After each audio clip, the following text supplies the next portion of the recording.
All right, I'm going to be sharing with you how to connect with your vocal power and presence on camera, on stage, and in your office. Now, this is something that I have found personally has a huge impact on your emotional, your vibrational resonance with your ideal client, and the level of trust and confidence that they have in you to deliver and to hold space for them and to actually get them there. So, power and presence are they're such a key to building trust, to profitability, and to success in your business. So I'll share some slides to get started, and I'll give you a quick overview of how I learned about power and presence. So just popping over to some pictures of me gallivanting all over the world. I've been on stage pretty much all my life, since I was about 4, and I've been surrounded by very powerful and extraordinary creatives and performers. My father was an international film and theatre director and Shakespeare expert, and he founded the Victorian College of the Arts Drama School in Melbourne, and he taught at RADA in London. My grandmother was an AFI and Logie award-winning actress. My mother was a dancer and a historian. My uncle was a camera grip. My cousin a casting agent, and it goes on. Hi, Carly. I ended up on stage because of singing. I had no real sense of myself among all these brilliant creatives. I compared myself to them, and I kind of felt like nothing. But people told me, you can sing.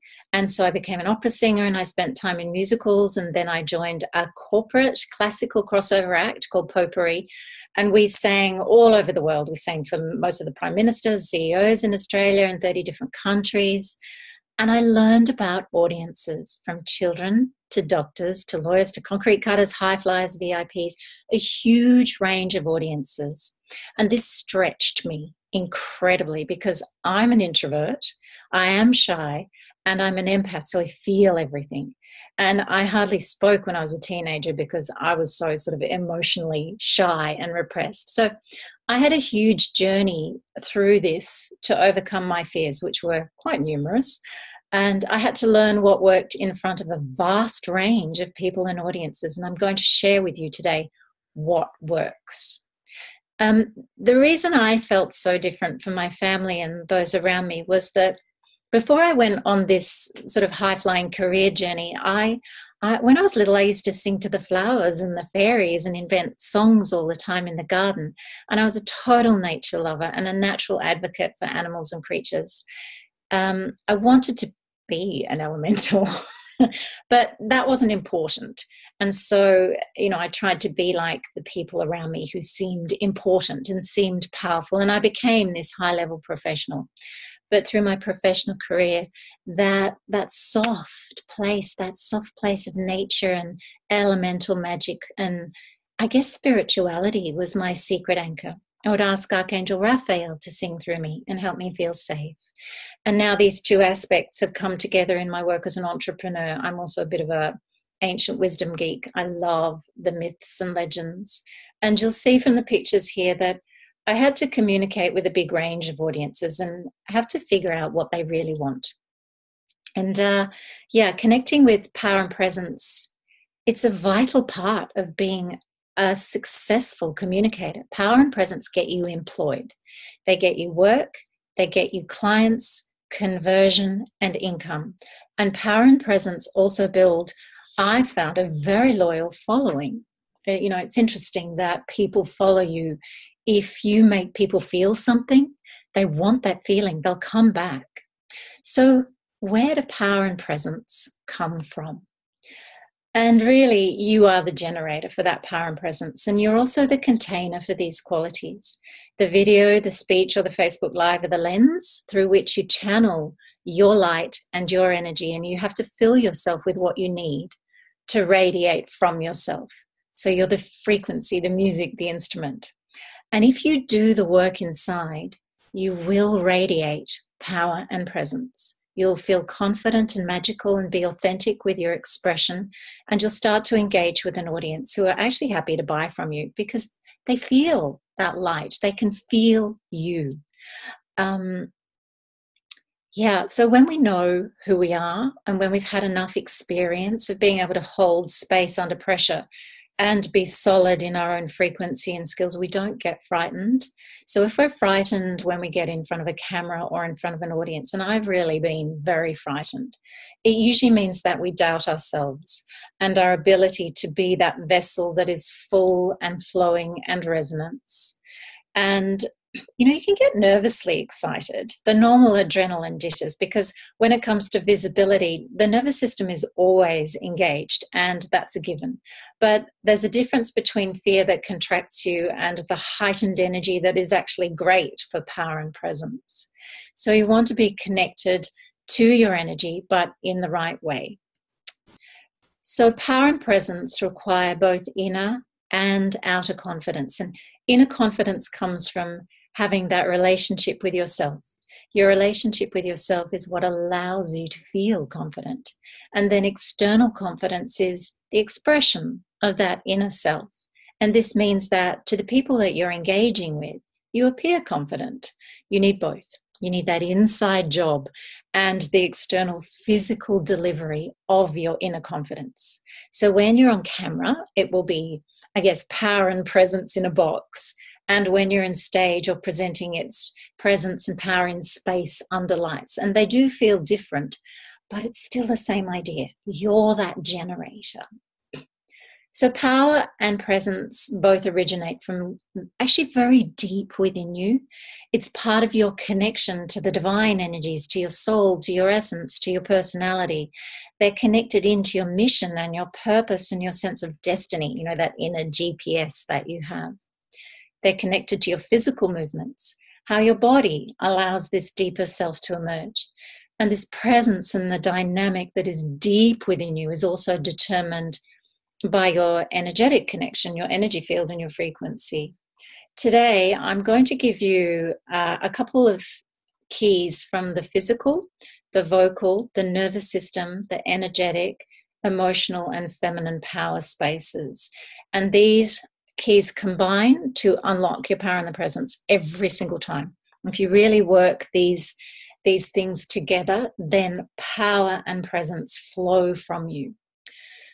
So the question is, are you ready to be amplified and to be magnified? Your voice is basically the amplifier of who you are. It's the magnifier of everything that you are on that personality level, on an emotional level, on a psychological, mental, and physical level. Your voice amplifies all your beliefs, all your vulnerabilities, and your strengths.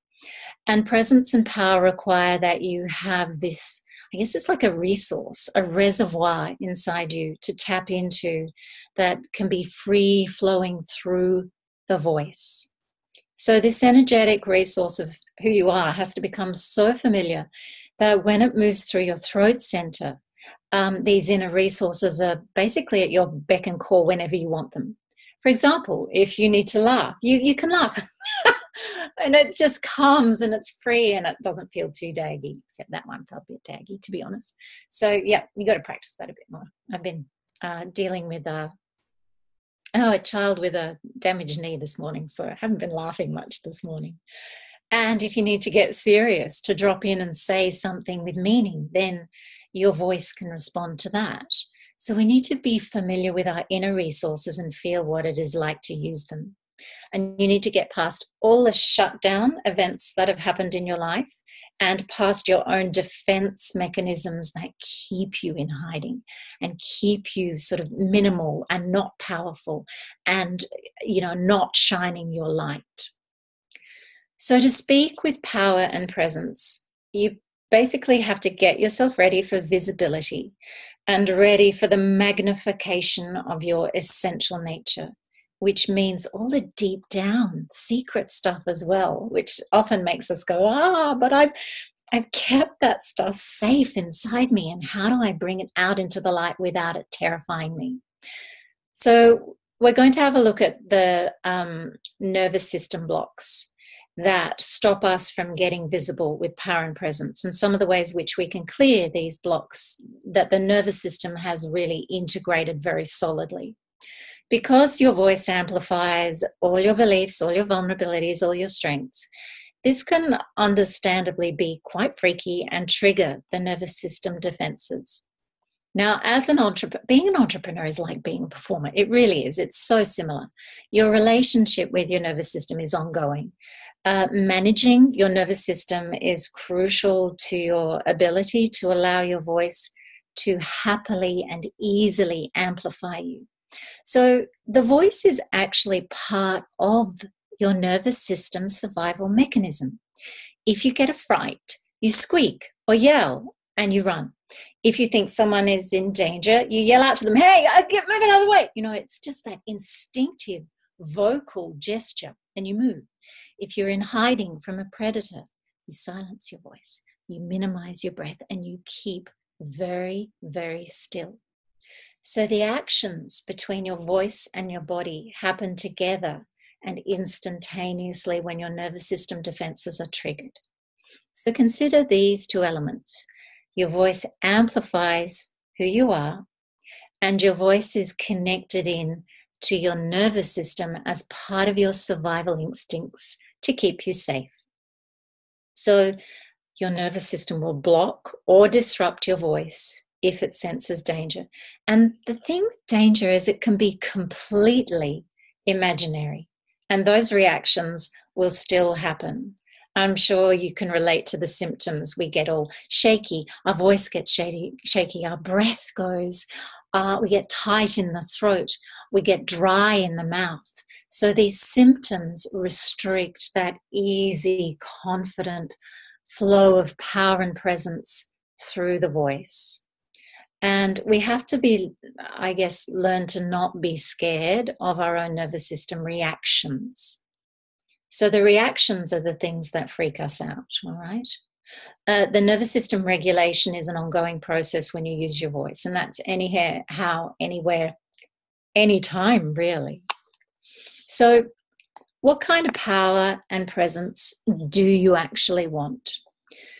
We are powerful when we're in danger, but that power is not peaceful. It triggers the alarm bells for everyone who is watching you, not just you. So if your entire audience is on the edge of their seats because it seems like something might go wrong because your nervous system is triggering all these reactions, it shuts down their ability to trust you, to relax with you, to connect with you, and ultimately to buy from you. And that's not the sort of power we want. So we want the kind of power and presence that is peaceful, dynamic, and allows your audience to trust you. Because trust builds influence and presence comes from stillness. Power emerges through action. If you combine these two, these peaceful qualities and this dynamic energy, you will be influential. So, what do we have to do? Let's talk about what you're hoarding. One of the things that ends up happening when we are hesitant to be amplified is that we restrict our being seen and heard by things like not recording our videos, not turning up to podcasts, not offering ourselves, not posting enough. We don't want to be in a position where we may be judged, or we may be left wanting, or we may feel that we're not enough. Those things are all incredibly uncomfortable to feel. So what we do is we hoard. We hoard our gifts and our abilities to ourselves, because remember, the things that you are sharing in these heart-centered groups, and if you are a heart-centered entrepreneur, are your deepest treasures. They're your deepest values, your deepest self, the things that are deep, deep down with layers and layers of protection and love, keeping them safe and covered up. And these deep treasures are the treasures that actually have the power and presence, as I said before. So we've been trained to keep them safe, and we've been trained to keep them close energetically. And we've been trained to be relatively silent about them. And to get visible, we have to stop hoarding. We can't just let a little bit of light shine on what we do. We've got to get those super trooper lights, ABBA, the super trooper lights are gonna find me. Got to go out there and dare to stand under those particularly bright lights. So we have to learn how to allow those things that are most sacred to us and leave us somewhat vulnerable to be amplified. It's a big step and often a big journey. And I find it's best to have a plan in place and support. And we're really getting this as entrepreneurs. That becoming visible needs to be a strategic process that addresses the inner self and the outer actions. So we need both, and we need guidance that we can relate to. So generosity is something that happens when we stop hoarding. We become generous with who we are. We become generous with our stories, our sparkle, our self, our ideas, our thoughts, our feelings, the sacred things. And generosity is profitable. So it's worth learning how to share. Share your stories, your sparkle, yourself. One of the lovely things about empowered generosity, and this is the kind of generosity where you're not just giving away your power, you're giving from power. And this kind of generosity is that it is reciprocal. You will be generously treated in return. I have found this again and again. When I dared to be most generous with, I guess, the qualities that I was shy about sharing on stage, then the audience would respond. They would give us gifts. They would buy our CDs. It was that real reciprocity and that little love bubble that used to happen. And being generous with who you are and expressing that actually really allows profit and abundance to move through you. So we have to learn not to hoard our expression. And this does take courage, and courage always comes before confidence. Confidence is an end game. It's something that comes after the days and the hours and the weeks and the years of practice and trying things out and leading with courage. So you do need courage to be amplified. So let's have a look at some of the energetic keys to activating our power and our presence. One of the keys to power and presence is your raw, unadulterated life force energy, and this converts to power and presence in your energy field. The life force or kundalini energy is traditionally located in the base chakra. This is the energy center at the base of your spine. The base chakra is that place of kundalini fire, and it's a little bit like you have access to these incredible life forces. So it's where your power and presence are really deeply connected in. Now, the nervous system is connected in deeply here as survival and fear. So we're always playing with, are we allowing our survival fears to shut down our life force, or are we trusting that we can activate this life force and become powerful and dynamic and move beyond those survival fears? Because that's the energy you need to really motivate your power and presence. It's a little bit like Kundalini in camera, and that's what I called it when I wrote my Create Your Keynote course, Kundalini on Camera. And understanding these life forces and their dynamic and their power, it's really exciting to be in the presence of someone who is really allowing that life force to stream through them. It's connecting and it's exciting for everyone, yourself and your audience. Another energy key for power and presence when it comes to speaking is to know that energy has to move. The nature of energy is movement. And even if we're still and in that space within ourselves of being centered as we open ourselves up, there is energy moving through that space all the time. And the idea is to let that power and that presence move on the energy flow. In theatre, this is an actual technique, and it's called Release the Energy. It's a Stanislavski technique, and he was the founder of a method acting, where you might be playing a tramp, so you spend 3 weeks under a bridge. And release the energy is this idea that you don't hoard your energy, you let it go, you let it move, you let it travel out into the world, and your words and your imagining can actually reach your audience. So when we speak, we usually let our energy travel to the safety zone of 19 centimeters away from the body. And I want you to just measure that imaginatively now with your hands. How far is 19 centimeters away from your body? It's not very far. And the reason for this is that it's the infant attachment zone that we're programmed in at that base level to connect from as babies when we're breastfeeding, even if you didn't breastfeed. So this is how far we're programmed to allow our energy to travel. It's not far, is it?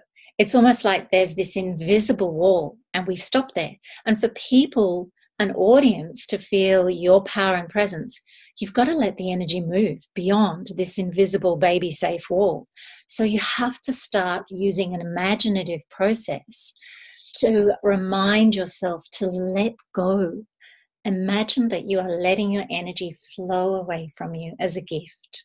You're giving. You're just giving this energy and allowing it to travel. It's a very soft feeling. Just try that now. And you don't give yourself, your core self, away with that, however. You stay strongly connected to your container, your central column, your inner resources, and your personal power center. And you just let the energy flow from that. You don't step out of that embodiment space. Now, this actually allows energy to move not only away from you, but back towards you. It becomes quite cyclic and becomes quite circular, and you end up giving and receiving energy. So it's quite beautiful. So you release the energy when you speak, and your light and your ideas will travel on this beautiful river of energy flow. It's similar to dropping the stone in the pond when the ripples just keep traveling out. And this technique is a key amplifier of presence in particular, all right? An amplifier of presence. It's a genuine technique, and I think we have to be constantly in contact with for confident presence on camera or before any audience. So now we're going to have a look at some of the things you might be hoarding in the physical zone that prevent the power and presence really moving through. Okay. The first thing we're going to start with is a vocal key, and this is tone. So tone is really the first communication tool of your voice.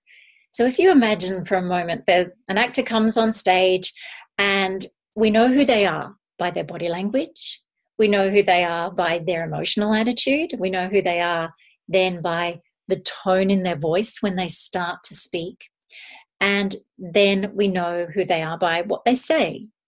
So the tone is the first point of connection of the voice. And remember that your voice is an amplifier. So tone will be amplifying everything that you are. Tone can be full and resonant. It can be relaxed and convey your power and your presence. Or it can be tight and thin and restricted and convey your tension. And I'd like to give you some examples here. So one of the most common vocal patterns that women have is to have a high larynx. Your larynx is your voice box, so you can put your fingers on it and just have a feel. It's in your throat. And a high larynx is when your voice box is just held very slightly high and slightly tense as its resting position. And I'll exaggerate this and you can have a listen to the tone as a result of this. So I'm just going to lift up my larynx now. That's a high larynx, and you can hear that it takes me into a slightly tight space, and it's actually really uncomfortable. And then the opposite is that I might drop my larynx low, and then it allows it to be, I guess, a little bit more embodied, a little bit more connected to the body resonance. So high larynx is where we usually speak, and we're just very slightly held in that position. And it means that we can't access the body tones.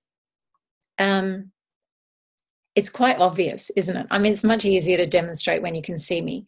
But one of the things that happens is we're either holding our high larynx like that and actually just having a little bit of a kind of tension moment, or we're pressing our larynx down, we're pressing down, and we're actually trying to create that connection to the body, but we do it through pressure. And you can hear these days there's an awful lot of that vocal fry speech going on. People speak quite a lot with vocal fry, and they're looking to connect with the body through the voice, and they're looking for that power and that authority from their tone, but it's coming through pressure.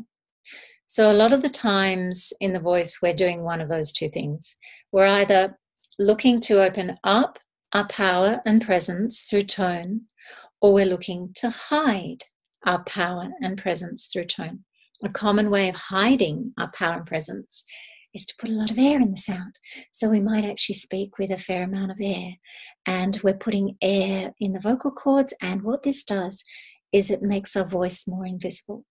So we might send lots of air and dissipate that core sound. Core sound is, it has a lot more solid center in it. You can hear that center of tone in the voice without it being pushed.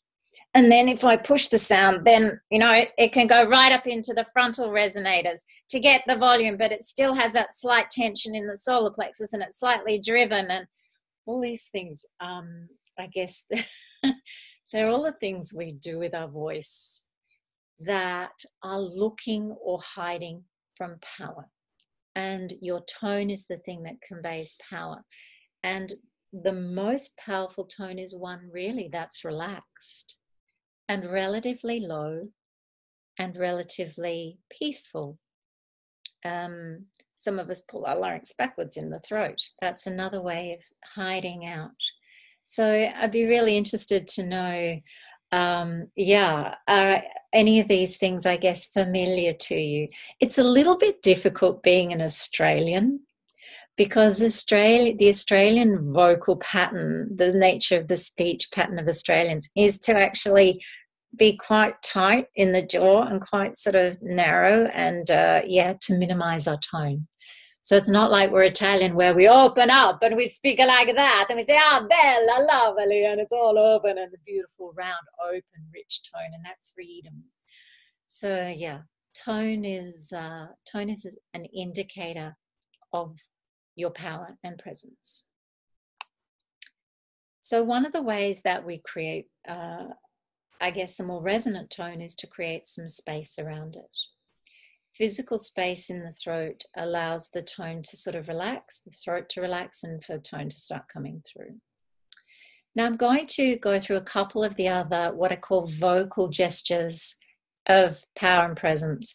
Yeah, Jacqueline, isn't it good just to understand that the physical position of all these ones that I'm going to go through actually allows us to convey emotion, authority, presence, dynamic, expression, tempo, and these are the connecting tools, and a lot of them sit within the physical. So I'll spend a little bit of time now on the physical. So we've talked about tone, and now we're coming to the vocal gestures of power and presence. So I call how you speak with your voice and your body together vocal gestures. It's like the body language of the voice, and you can create sound with your jaw, tongue, lips, teeth, cheeks, throat, eye, not totally your eyes, but the eyes connect. Your face, neck, shoulders, breath, belly, lower muscles right down through to the pelvic floor. And all of these empower and affect your tone, your resonance, your tempo, and your expression. And one of the other things we have to learn to do is to be generous with our expression. An open tone comes from generosity. It doesn't come from holding on and closing the space down and closing ourselves down. You just think the Italians. As soon as you think Italian, you'll get it. So let's start with the jaw. I love the jaw. The jaw is one of my favorite places for doing this work. The jaw does convey resonance. And what it is I call it the guardian. It represents the base chakra in that vocal structure in the face when it comes to the voice. So your jaw is connected to survival energy. And as the guardian, it guards whether you're letting too much out or whether you're not letting things in because it's not safe. So it's tied into those survival stories of the base chakra. And as I said before, Australian speakers in particular have this, we almost like we speak on the horizontal, we have a tight jaw and we don't open our mouths, and we hardly open our mouths, and there's no vertical length in the voice. It's all on the horizontal. And when we want volume, we drive it into the frontal resonators next to our nose and we get that, and that's how we get a volume. And so you can see that, look, Australians have such a difficult time of it. It's so unfair.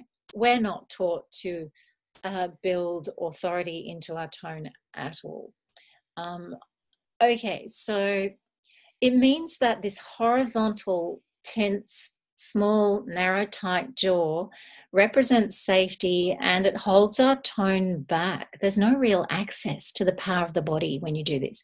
And I'll bet everybody here just about has some sort of tightness in their jaw. Just pop your fingers on your jaw for a moment and just be so gentle and just have a little chat to it and say, you can relax. It's safe. It's safe to let go.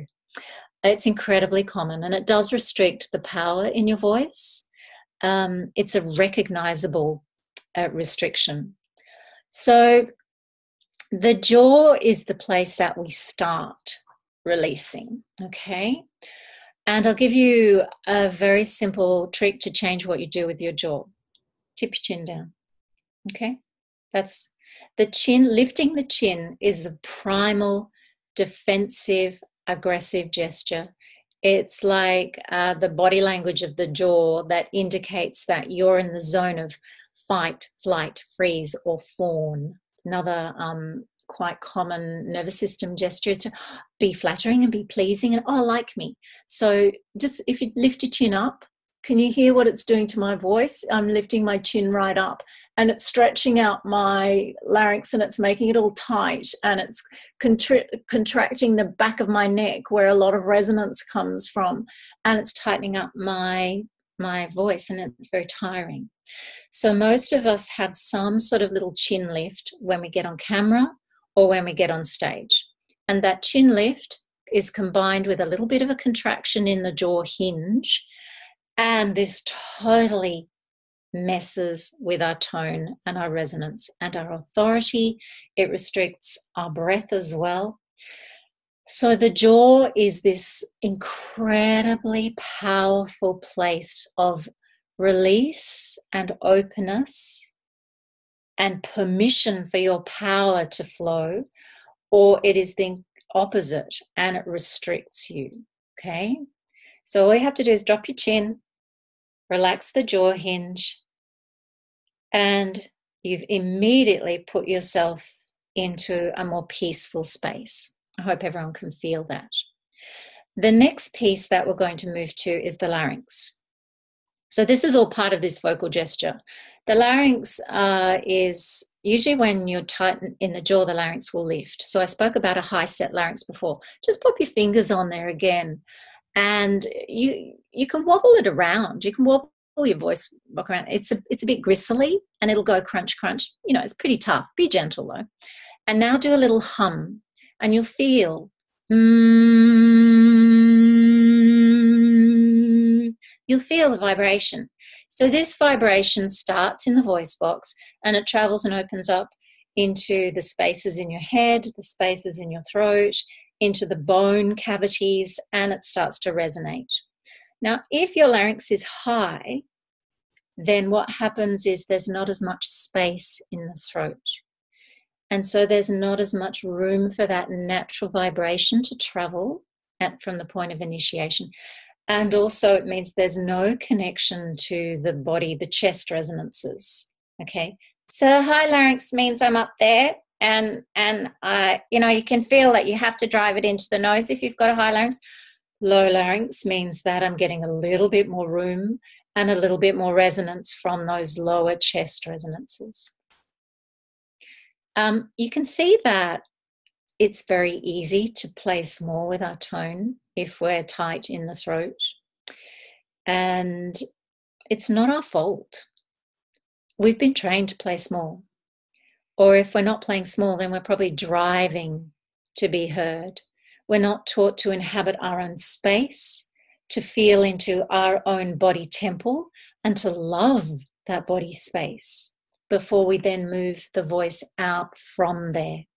So if you open up your tone, you open up your presence and power, and you also open up the availability of your inner resources to people. And audiences feel that you're accessible and you're connecting with them because you are.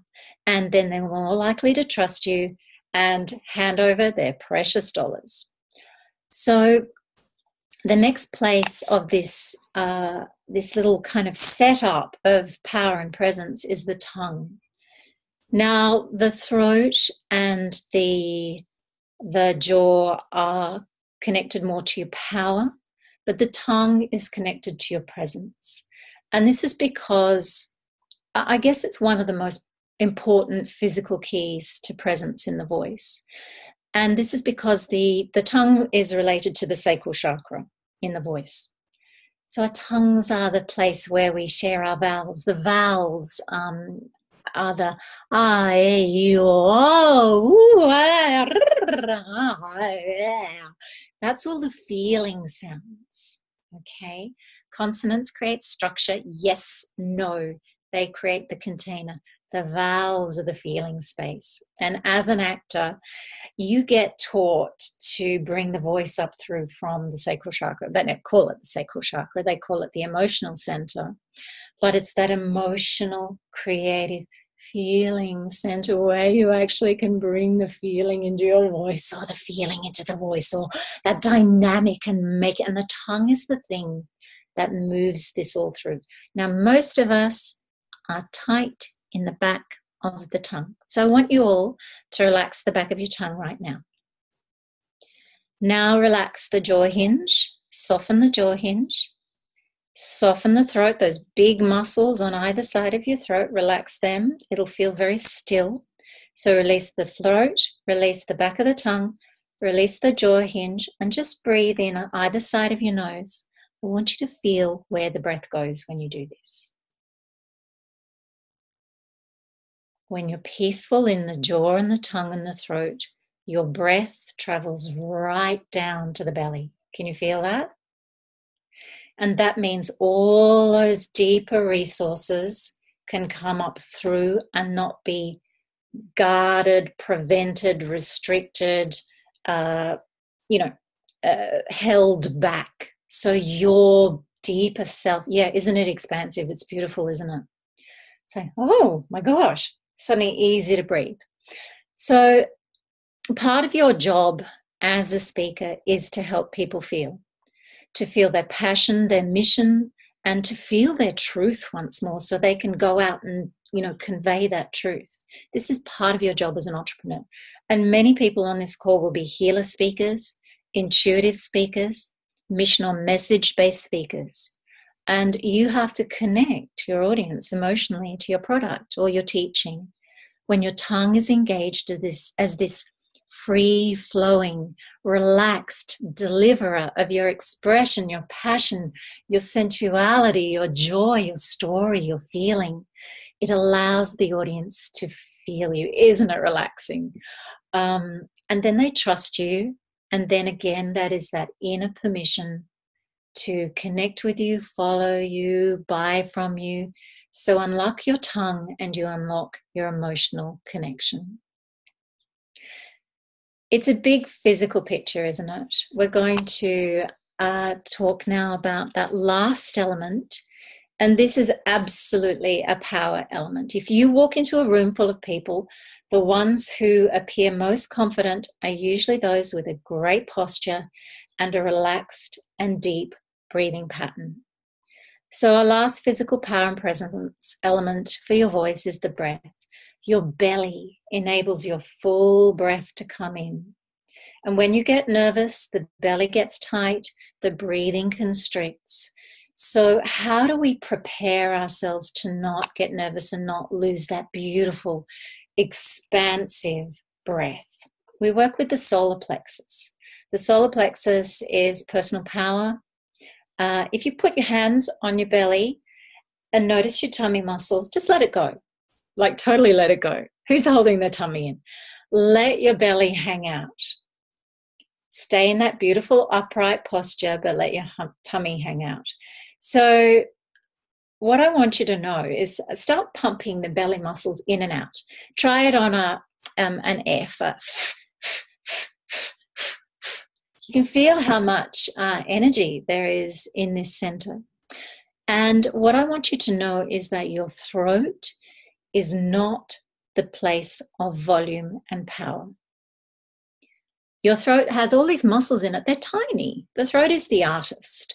It is this belly muscle that gives you that ability. You know, as an opera singer, we had to love our bellies because they gave us the power to, you know, send our voice over that 40-piece orchestra in a 2,000-seat auditorium with no microphone. And so the solar plexus and these belly muscles are absolutely a gift to your voice. And this is what you want to connect with as well. So this is embodiment. The voice and the power of the voice comes from this embodiment picture. And you're absolutely designed to embody your voice. You have the right voice to fulfill your purpose, even if you're struggling with it. That's part of the learning. I struggled hugely. And you're meant to discover how to actually bring this power and presence through again, how to open up the healing energies that are needed and the physical dynamic that is needed. They're the keys to this healing journey. So you can actually get to a place where you say, I love my voice because it allows me to share my message and my truth with the world. So what do you have to do? You have to practice. I mean, this is very self-evident with all artists. Artists practice. And one of the switches that an entrepreneur can make is to realize that, okay, the voice is something that loves practice. It develops with practice because it connects into everything that I am. And if you learn to focus your spirit, body, mind, and whole beingness on camera, in front of people, and not judge yourself while you're growing your power and presence, but be proud of the fact that you're so brave for doing it, then things change. You know, things start to expand and you start to actually share and express yourself. Entrepreneurs are so courageous. So my last, I guess, key that I would like to share with you is the feminine power and presence principles of the confident voice. We've looked at some of the physical keys, some of the emotional, feeling keys, energetic keys, confident keys, nervous system, and vocal keys. And now we're going to go to the forgotten powers of the feminine. So we're emerging from about 3,000 years of non-permission for women in particular to speak up. About 3,500 years ago, women were progressively moved from positions of authority, often with extreme violence. And this is huge because once upon a time, the intuitive voice ruled the world. The oracles were famous. Their guidance directed the entire known world. Everyone, states, cities, kings, princes would come to the oracle, and the female voice was the ruling voice on the planet. And you can see how far we've come from this. And women's voices are absolutely still considered to be inferior for men, to men's voices. And we're still dealing with this as shame, fear, guilt, constriction, and this feeling that we are not enough. And it's not safe for us to open up and be powerful. It's not safe to reveal our presence because with presence comes energy, which is potent and magnetically attractive. And that makes us visible too. We've been programmed that this is not safe and it's not desirable for women to be that. So I'm going to show you this table, and it's an idea of yin and yang. Now, we know that the soul is beyond gender. And so we've all, we have that place within us that is non-gendered. But once we enter the physical experience and we're in a physical body, we experience gender through our hormones, through everything that we are. And you can have a look from this table that some of the masculine yang aspects of the voice have been very approved of: focus, strategy, action, rational, mind, non-changing, ordered, perfection, linear, protective, doing, goal, purpose-driven, heart penetrating. Those are very desirable, approved of qualities in a speaker. And then you come to something like round, soft, receptive being, intention, love-driven, nurturing, nesting, chaotic, wild, imperfect, non-linear, ever-changing, unpredictable, magical, creative, emotional, wild, body, earth, nature, feel, flow, surrender. Now, these things have not been approved of. And for such a long time, and we have to, they're things that set our voices free. When we enter the feeling realm with the voice, when we feel good about our voice, we feel freedom. It gives us freedom. So, yeah, these are the things that we need to start reclaiming. And they're a principle. We've talked a lot about embodiment. You have to go. Bye, Jacqueline. You're loving it. Great. Thank you. We've talked about flow. We've talked about being, healing. We've talked about awakening, becoming out loud. And there are other aspects that are keys. The fact that we need to share our voice with our sisters without competition. That we need to share our gifts without being ashamed of them, that we do this in cycles. Sometimes we feel that dynamic of, I want to birth something, I want to actually put it out there, and then no, this needs to die and I need to go back and rest for a while. So there are many, many, elements that we need to start to value within ourselves. I wanted to show you this slide because this is some of the lost voices of the feminine. And you can see from this list that the emotional voice, is that something that is longed for except in a theatre situation? No, we're supposed to hold back our emotions. The muse voice. And that absolutely opens up our creativity. But who is told, oh, you must become a muse to somebody? The oracular voice, the oracles were all shut down and silenced. And we're trying to find that now as intuitives and psychic readers. The enchantress. How often is that voice portrayed as a manipulator, as a seductress that will destroy people? The wisdom voice, who values someone who sits under the tree and offers wisdom? The healing voice, this is coming back, the inner voice. We're not taught to listen to our inner voice. The wild woman voice, that's a dangerous thing that has to be controlled and covered in concrete, like we cover nature in concrete. The nature whisperer, talking to animals, talking to elementals, talking to fairies. That's just seen as fluffy and woo-woo. And I'm, part of my mission is to bring these voices back into validity, into value, out of that zone of being fluffy and inconsequential, but into that zone of, yes, these voices matter.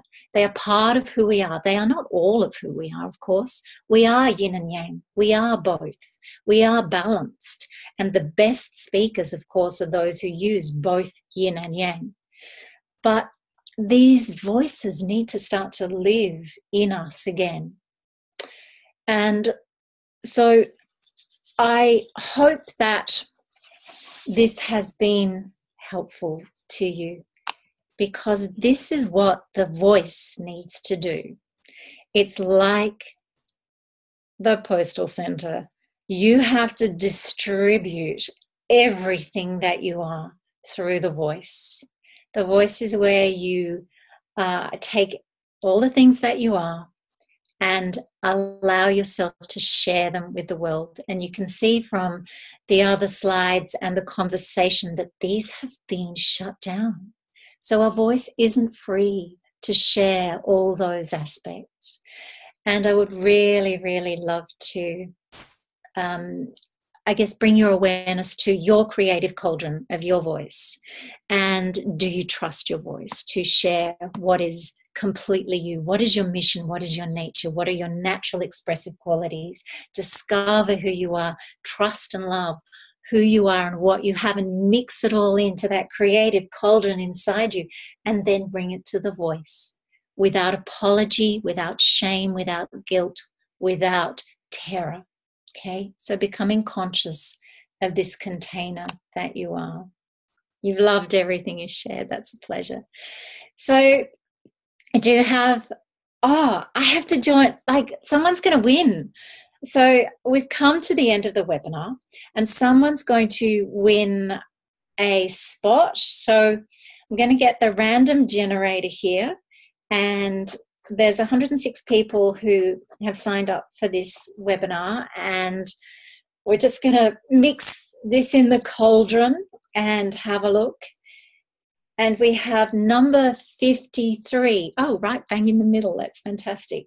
Therese Castro. So Therese, I'll be contacting you. I don't know if you're actually on the webinar.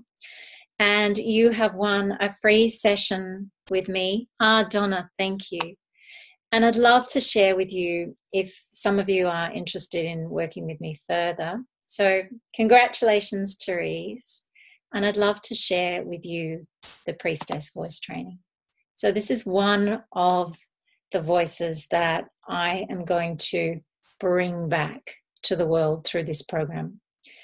It's 3 modules over 12 weeks. So each module has 4 weeks. And in the first module, we are actually going to move into that space of that meeting Mary Magdalene. She's the initiator. She initiates us into the energy, that divine energy of the chalice of your voice as a sacred container once more. And she has such a sort of, because she was, not that goddess archetype, she is an actual woman. She has this ability to help us navigate the earthly things that come up, as well as that divine energy. So our first module will be with Mary Magdalene, and our second module will be with Aphrodite, because the energy, you have to go by Tracy, the energy of Aphrodite is harmonious. Everything she does brings harmony and union. It's like 1,000 notes that all merge to be one. Her lovers were Hephaestus and Ares, the polar opposite, the god of war and the misshapen smith of the earth, the one who dug in the earth. So she can actually heal and bring the light to all the things that you are as well. And in module 3, we'll be working with the Celtic mysteries and the Celtic voices and all these voices that come through us once more, and starting to open up that permission to be that sacred voice and that sacred container once more. And there are weekly calls. There's a new moon sound healing and activation each month to, I literally take you on a sound healing meditation to meet those energies. And I'm finding in the Goddess Voice Academy, I do this, and these meditations are quite extraordinary now. We've got to a stage where they're shape-shifting. So we'll move through these things and you'll actually understand how to open up the physical voice, the emotional, the sacred, the divine voice within you. So you feel confident again to birth your ancient gifts. And the Black Friday special is still on. So this is what it will cost. It's half price, and $397 for a one-off payment, and $147 if you want to make 3 payments. And this is the Priestess Voice Training. The link is just below. I'll just see if I can copy that and pop that in. Can I? Let's see. Oh, no, it's not letting me do it. There it is for you. Thank you so much, David. Melissa, yes, Melissa, you've just joined. Welcome. And Melissa, I'm going to extend this to you because you only just signed up this morning, but everyone who signs up today actually gets a free session with me. So if you sign up from this webinar, you get a free one-on-one with me. All right. So let me know if you're keen to join. Sounds like an amazing program. Do you know, Andrea, this literally came to me almost like a download as a channel. I do a lot of meditation, and it was like these 3 beings just came through and showed me this work and how it changes people and how it can open up the voice. I don't usually work in such a channeled way, but this was just pure channeling, a sacred journey for the voice. Yeah, it was amazing. I know, it gave me goosebumps when I was like, oh my gosh, oh, this is very special. So I'm a bit in love with this, but I'm also quite strategic. Like, I'm interested in you actually having the skill sets needed to walk away. You know, I'm not interested in being a guru. I want someone to be able to walk away feeling powerful, feeling empowered, and knowing that they can now take their priestess voice out into the world for whatever they need to do with it. So everyone, the program feels like it's going to be life-changing. Yeah, Donna, oh, you're going to love it. Donna's in there too. Michelle, yes, very close to your heart. The priestess voice, look, we have been that. Many of us have been there. We've been the priestess in different cultures, in different times. And so that wisdom sings within us. Kali, it's starting in December. So we'll start on December the 10th, and the modules are Monday mornings. Amy, yes, excited, great.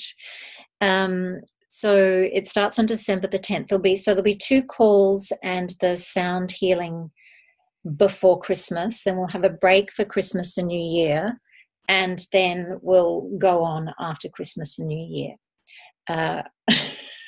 Everyone's excited. Okay, yeah, me too, to be honest.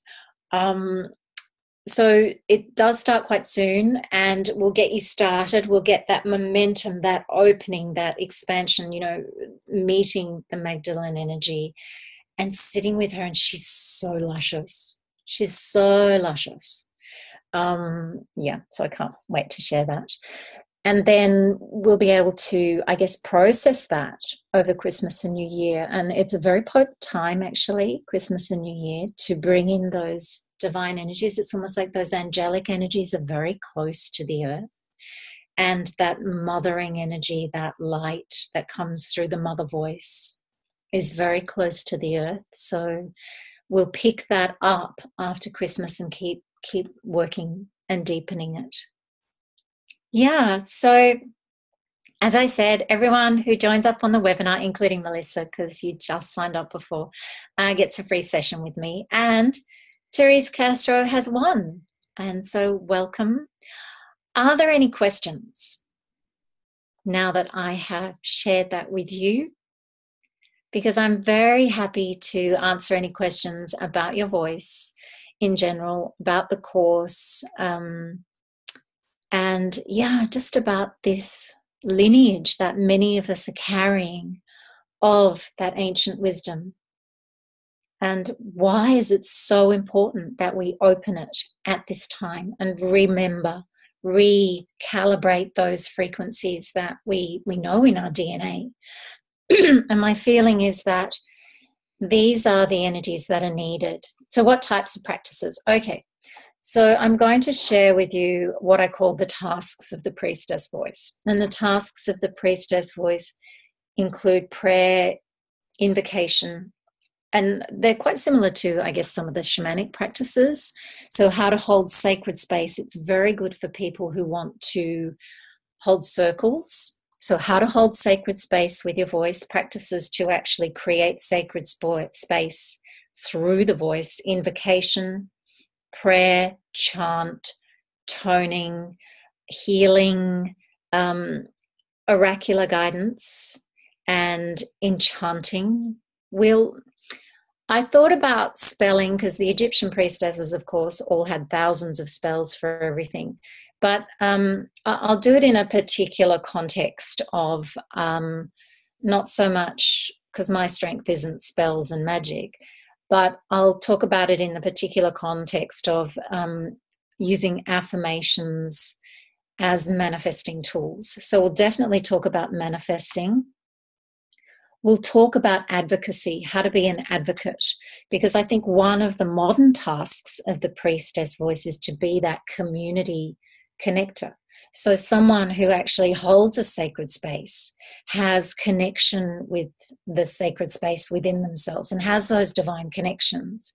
Yeah, spelling is just a prayer, absolutely. And who can then translate the sacred to the general populace. So it's like how to talk about the sacred to someone who doesn't actually understand it, who hasn't had enough of an experience of it. How to actually give someone an experience of the sacred so they can walk away and be changed forever.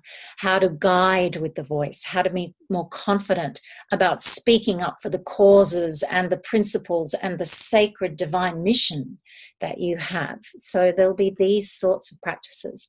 And also talking to nature. We'll absolutely be working on practices to communicate with nature and the elements and the elementals, plants in particular, trees, animals, rocks, crystals, stones. So using the voice as a connection to the divine. So channeling, bringing in those I guess, beings, light language. We'll have a look at light language as well. So all the magical, sacred, practical aspects of the voice. How did priestesses use their voices in ancient times?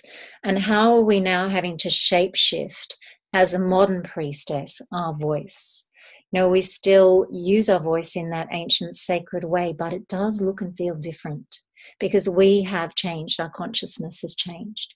We are different than we were. You know, human beings think and feel differently to 3,000 years ago.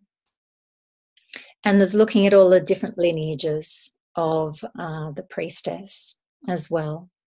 Well, not all of them, particularly the Canaanite mysteries, the Irish mysteries, the Celtic mysteries, and the Greek mystery schools, right through to Ephesus, actually.